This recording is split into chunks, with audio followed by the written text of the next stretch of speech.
mal feita, né?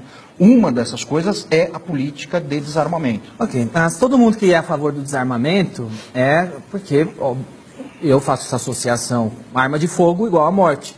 Quanto mais arma de fogo tem, mais morte vai ter. Isso.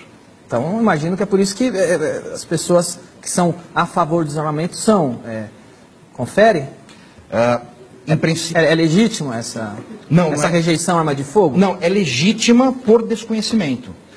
Porque, embora seja uma coisa que pareça lógica, né? Se eu tenho homicídios com armas, então se eu tiver mais armas, eu terei mais homicídios. Na prática, isso não acontece. Como não? Então, a gente tem países, né, onde você tem um número de armas gigantesco na mão da população, você tem uma legislação muito liberal para se comprar armas de fogo e tem muito menos criminalidade que o Brasil, né? Aí as pessoas já estão pensando, Suíça, Estados Unidos, não, vamos aqui para os nossos vizinhos, né? Uruguai. O Uruguai é o país mais armado da América Latina, né? No Uruguai há uma arma para cada 6 habitantes. Não sabia. Pouca gente liberada sabe a disso. arma lá? É muito tranquila a legislação. Como é a nesse violência sentido. lá, morte, homicídio? Segunda menor taxa de homicídios da América do Sul, só perde para o Chile, né?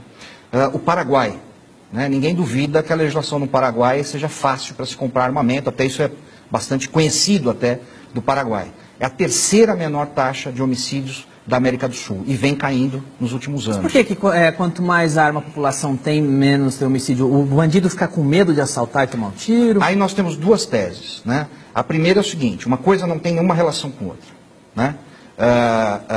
Não é a arma de fogo na mão da população que causa homicídios, e eu concordo com isso. E a segunda questão, que também é um peso nisso daí, é o seguinte, nos locais onde o acesso às armas de fogo pela população é mais facilitado, o criminoso, ele prefere um crime que ele não entre em contato com a sua vítima. Então, ao invés de ele roubar o seu carro, ele vai furtar o seu carro. Não vai enfiar o canhão em você, porque ele não sabe porque ele não sabe, não só se você está armado, como se o carro de trás está armado. Se o carro da frente está armado, se aquele cara que está passando do lado dele, porque hoje é assim que acontece. Quem é contra a posse de arma? Porque é o maior interessado, é o bandido? Não, eu acho que não. Quem? Eu acho que não. É quem gosta de controle, né? O bandido entra nessa também, porque ele sempre quer controlar a sua vítima, né? Então, se ele invade uma casa, para ele é muito melhor, né, que isso corra mais. O Estado, o governo é o maior interessado? Políticos que gostam de poder gostam muito de desarmamento, né? Isso historicamente é demonstrado. Aconteceu uma coisa recente na Venezuela, que é uma coisa que o Chávez e o Maduro fizeram, eles tiraram a arma da população com esse mesmo argumento contra a violência. Exatamente. E agora que eles fizeram... Inclusive com a ajuda de ONGs nacionais. Com a ajuda de ONGs nacionais, do pessoal. Então eles desarmaram a população, a hora que a população ficou desarmada, eles armaram a milícia e falaram, bom, agora vocês calam a boca, a gente faz Exatamente. É impor pela força. Isso não é só... Isso aconteceu em Cuba, isso aconteceu na Coreia do Norte, isso aconteceu na extinta União Soviética, isso aconteceu em todos os países que viraram ou eram ditaduras. Foi o Lula que assinou o Estatuto do Desarmamento, não é? E ele fez uma previsão, ele dizia que aquela medida que ele estava assinando diminuiria a violência. Acho que... Você tem ideia de que se diminuiu... Ele é bom de promessa, né?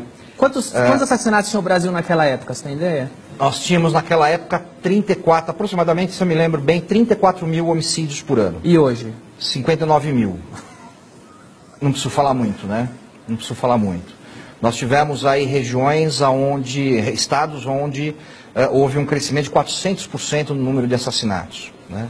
O número de homicídios cometidos com arma de fogo subiu na vigência do Estatuto de Desarmamento em quase 10%. Ou seja, os bandidos estão tendo mais acesso ainda às armas de fogo. Por uma questão muito simples, ele não precisa comprar uma arma legal. Ele não depende do mercado legal. Ele vai e compra